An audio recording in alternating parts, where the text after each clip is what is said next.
เข้าใจ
เราจะกินราใหม่เลย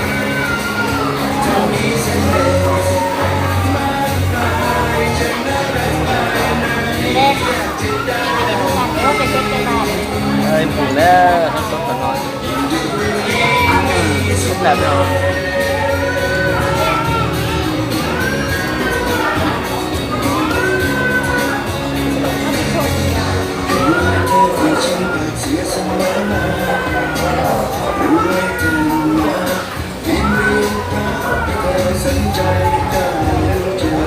ตอนนี้เป็นหรอ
ไม่จะเข่า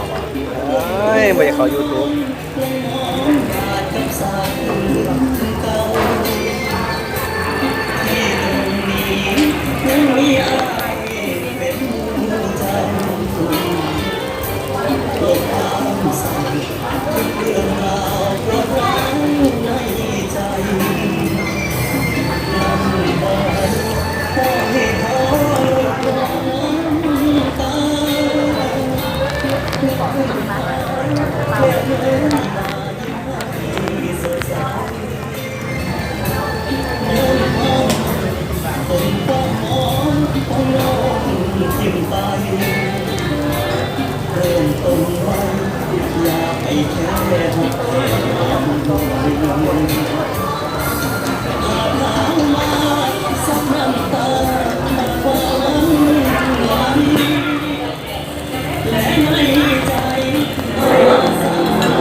ประเด็นน้ำย่อย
มีคนดูแลเจ้าได้ลาลายมันมีความหมายมันอยากจะเพื่อให้วันมันเสียเวลาเป็นรอเกิดขึ้นมาไว้ตรงนี้ไอ้สาวเป็นนักอยู่ได้ให้เจ้าไปตายแต่คนที่เขาพาเจ้าไปได้เกิดขึ้นมาไว้ตรงนี้ยิ่งภาระจะไปได้บ่เจ้าเหนื่อยพอละน้องไอ้ขอไอ้สัญญาแค่พอเป็นสุขเลี้ยงกันไว้ไปถึงเม็ดดีปานใดบ่มีคนกับใจเจ้าสิอยู่ยังไงนั้นก็ต้องทนผู้เหตุผลไม่จบกันไอ้นี้เสียเป็นคนเสียใจ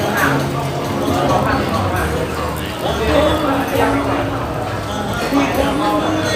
เจ้าได้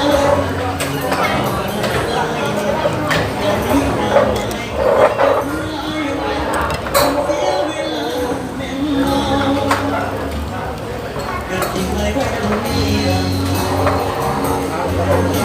ไอ้สาวเป็นยังอยู่ได้ให้เจ้าไปคนที่เขาพาเจ้าไปได้ต่อเกิดจริงเลยว่าตรงนี้กินภาระจะง่ายได้บ่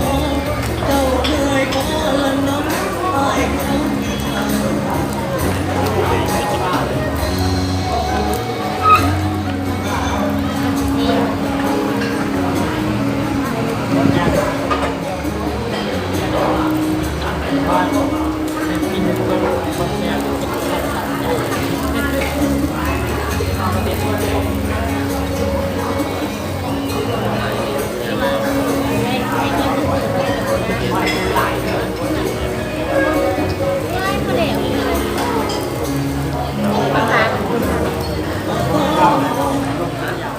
มีคนดูแล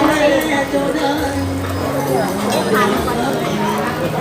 มีความหมายกันยังจะเพื่อให้วันมันเสียเวลา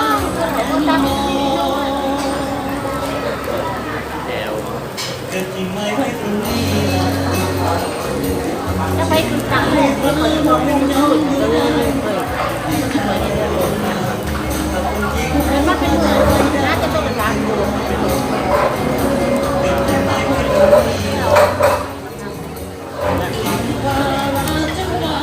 ก็เชื่อ ม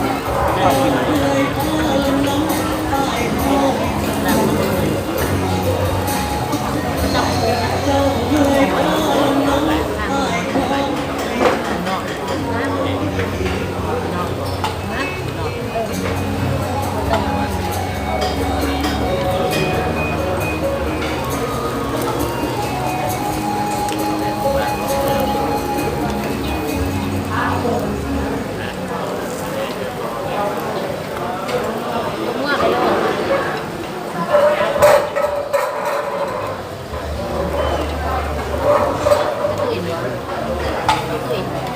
โอ้ยยังกับเพิ่มที่หา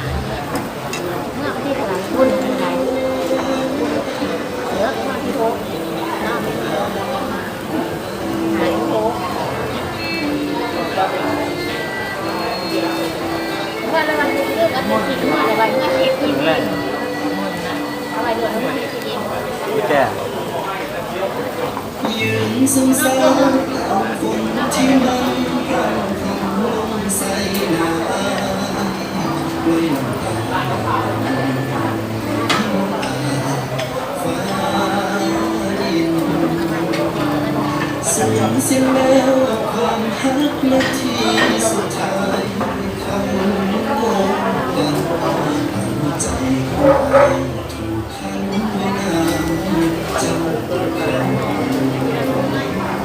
ส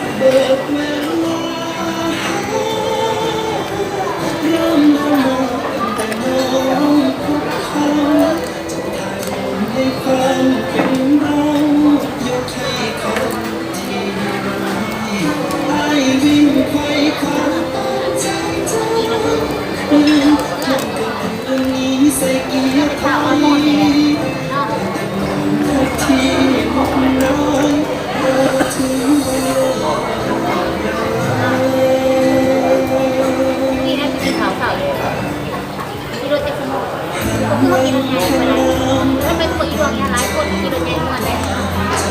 โชคดีให้สนใจกับคนที่มีที่ลง บอกการสงสาร ไอ้คนนี้ได้ตายไปแล้วไม่ต้อง แจ้งบริษัท ความรักจะทำ วันเราที่มันทำ ใส่ใจ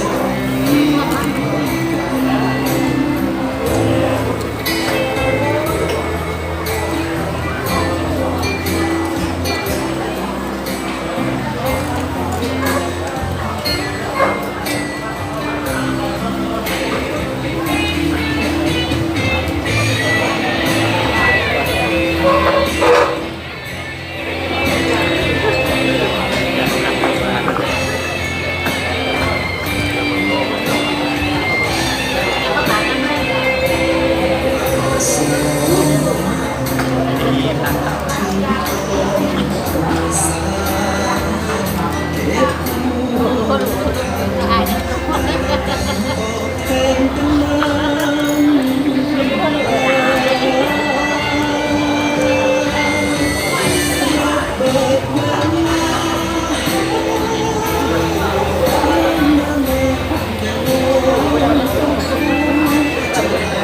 ในความเป็น เดี๋ยวนี้ ที่ ไม่ข่าว ไม่วิ่งไปตามใจคืนนี้เสียกีไทยแต่มันพัดที่ ไปข้างใน โรถึงวันเลิกราเบิกน้ำน้ำมาให้น้องพบเขาจนถ่ายเอาในความเป็นเรายกให้คำที่ให้วิ่งไป คิดว่าจะดีเลยทำไมไม่คิวค่ะ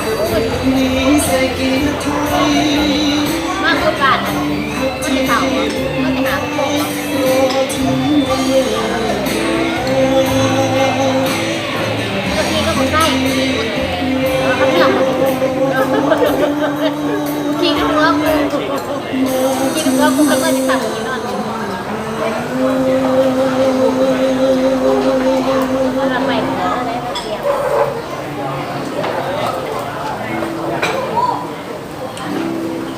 กูส่งอันนี้มาแล้วมาเอาสีไปไม่เดี๋ยวกินไม่กินเดี๋ยวง่ายที่จะเราเดือด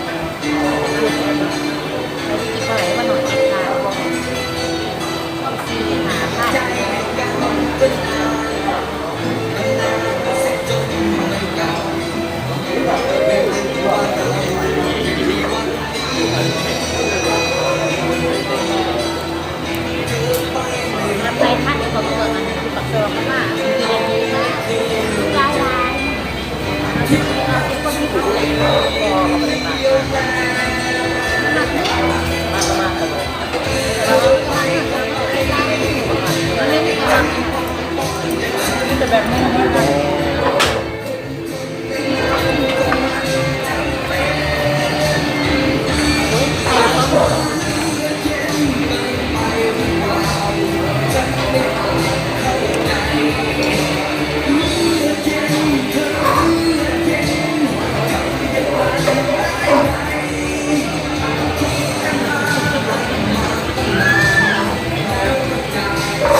เขาถามไปแล้ว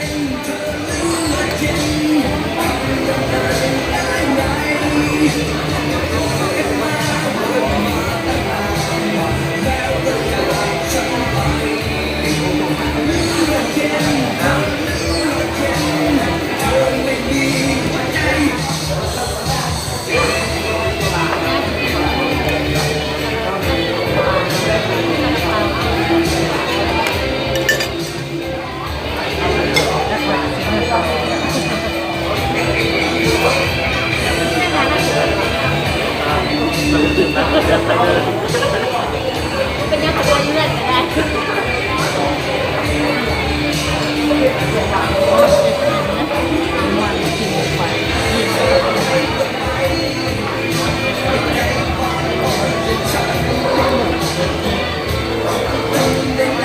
นี่ก็ได้แล้วมีนี่ก็ได้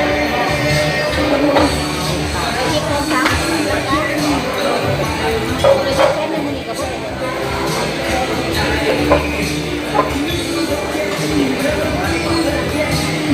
ดวันนี้มีสมุน พวกเจ้าสตาร์ทกันแล้วแล้วใช่จริงของเราสตาร์ทอยู่อุ่นเครื่อง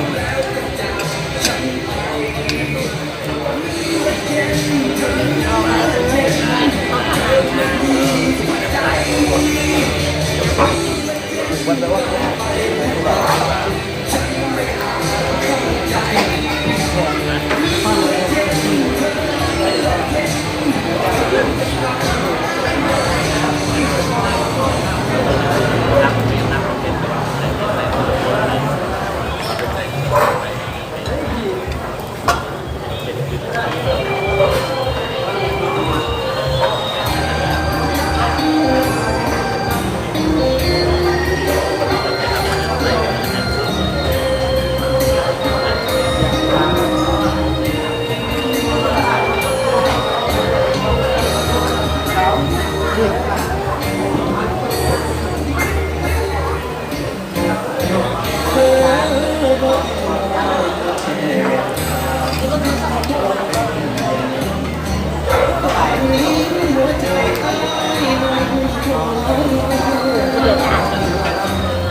ไม่ได้นะเพราะกินไหน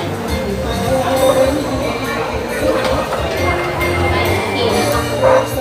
ดึงแขนต้องดึงรัดสองรัดสามแปดยกมาเดินเรียบ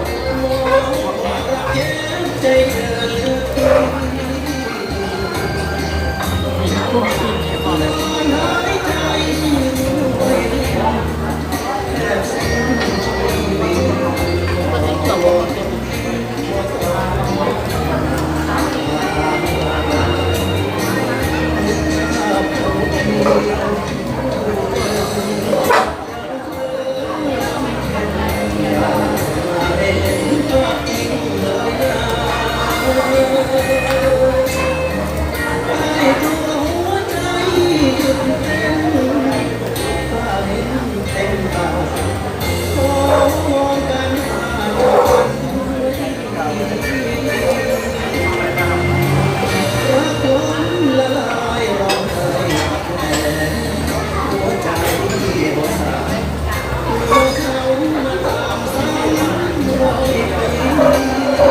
ถามว่าก็บ้านไหม